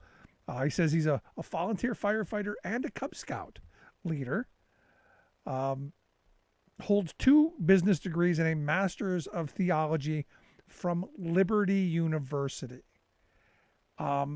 Whenever I see Liberty University, and this is just how I look at things, I think theocrat, I think religious zealot, I think Christo-fascist, I think problems, because they churn out some of the craziest people I've met, because they can justify any behavior, they can justify any policy, they can justify anything that goes on because of religion.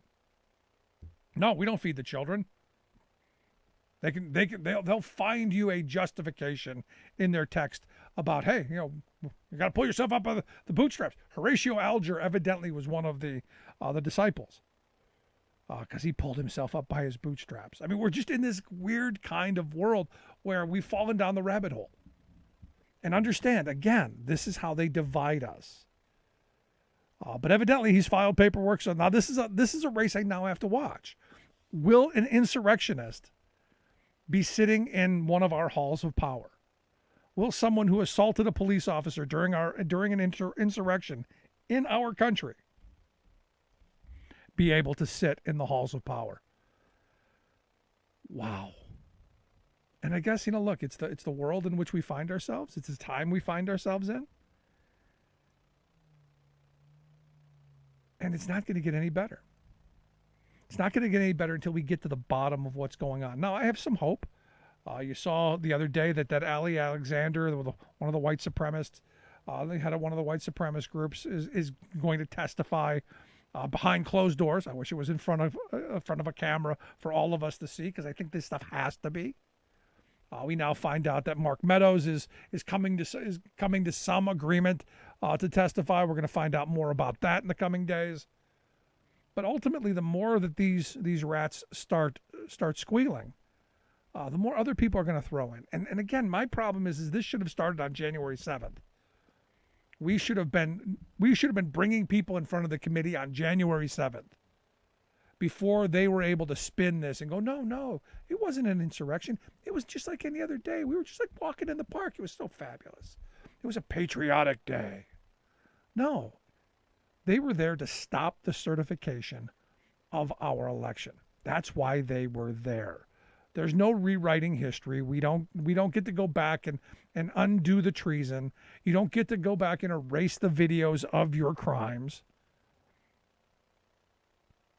But they've got such a powerful spin machine that they actually have convinced themselves that they were doing the patriotic thing.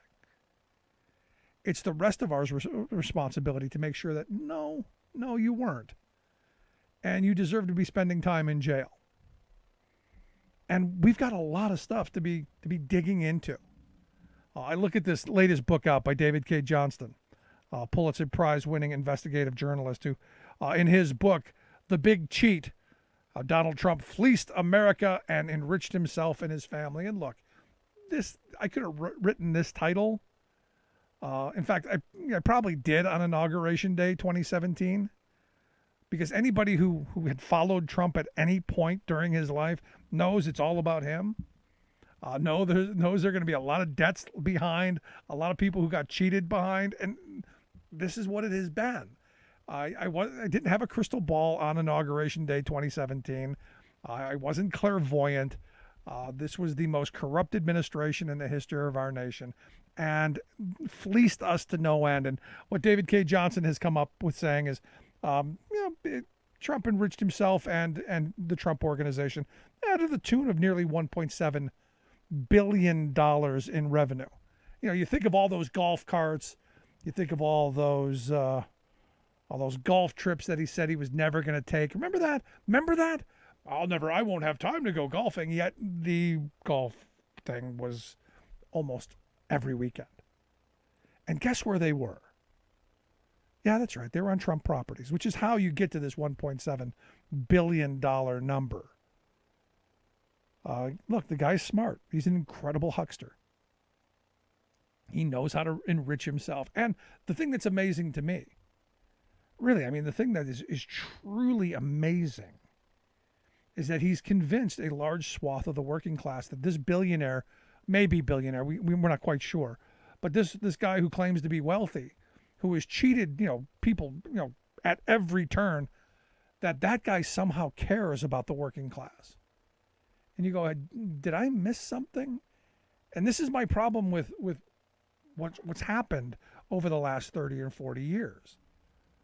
The working class has been divided into these camps so that almost the abusers are now the heroes. And I struggle with that. Because you look at this, for instance, $1.7 billion. Could we have spent that better? Could we have spent it on, I don't know, education for kids to get some Head Start time? Could we have spent it on, I don't know, child care, health care? Could we have spent it better than watching, an old guy chase a little ball around a park?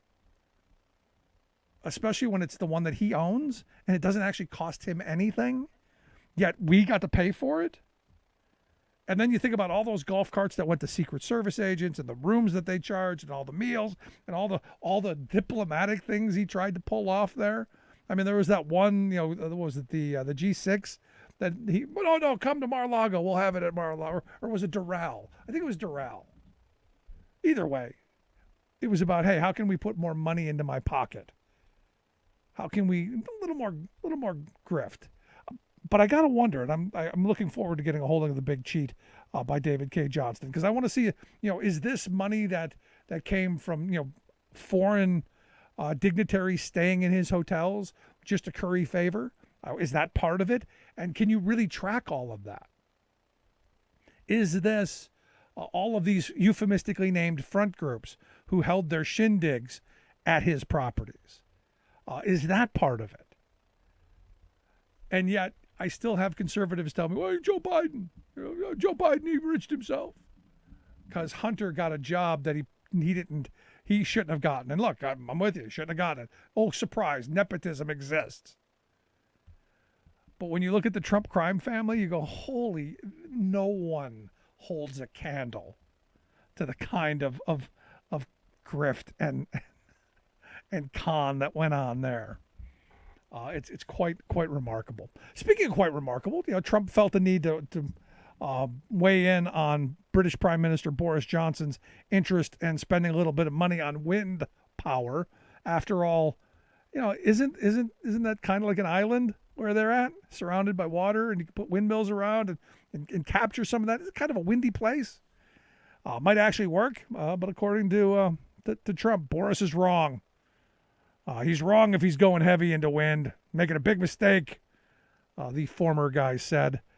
He claims that wind is the most expensive form of energy, which is not anywhere remotely close to the truth. But hey, he believes it, and if he believes it, the flock will believe it as well. He says he thinks wind is ridiculous. He claims that every 10 years you have to replace the monsters. And a lot of times they don't bother, is what he said. They just let them rot. And yet, I've been driving by, some on the turnpike that have been there, 20 years. And oddly enough, they're still spinning and still producing energy. Interesting. And my favorite one, and he says this one a lot, that windmills kill all the birds. So they're so bad, they kill all the birds. So I had to look this up because according to him, kill all the birds. No more birds. If you put windmills up, all the birds will die. But according to the U.S. Fish and Wildlife Service, windmills, these wind turbines, only kill about 1 in 14,000 birds. And I don't know who's tracking this. I'm not quite sure who's the counter. I'm not sure if there's someone who sits under it, and I'm not 100% sure.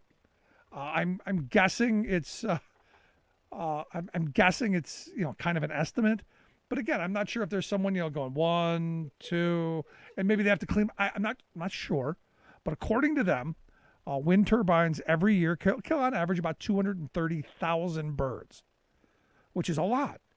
Then you compare it to what they say that windows kill. Windows, yeah. Evidently, close to 600 million birds a year are killed by windows. I didn't even know there were 600 million birds. But according to the U.S. Fish and Wildlife Service, 230,000 killed by wind turbines, almost 600 million hitting glass windows in buildings. And I started to think about it. The number of birds that hit the window at my house is kind of frightening. And then you multiply that by all maybe that's how they came up with it. Multiply that by all the houses in my neighborhood, and that's maybe how you come up with it. But it's this kind of, they tell lie after lie after lie, and the flock buys it. And that's what's frustrating. And that's what's so bizarre to me. And that's why we have to fight back. That's why we have to stand up with facts and reality. We have to push for policy that are going to make things better, going to move us forward, and set aside some of the craziness. But it's going to be a fun and interesting 2020. Dr. Oz running for Senate in Pennsylvania. I guess if you're a rich guy and you've got name recognition, maybe you got a shot. That didn't work out so well for Lynn Swan a number of years ago, so we will see how it goes. Anyway, if you missed any of today's program, make sure you check out the website, thericksmithshow.com. Grab the podcast there. Any of the podcast services that you use, you'll find the program. Get the app on your smartphone. Take the program on the go wherever you go. And as always, you can email me, rick@thericksmithshow.com. Make sure you follow us on social media at Rick Smith Show, Facebook, Twitter, all of that stuff. Thanks so much for being here. We'll see you back here next time.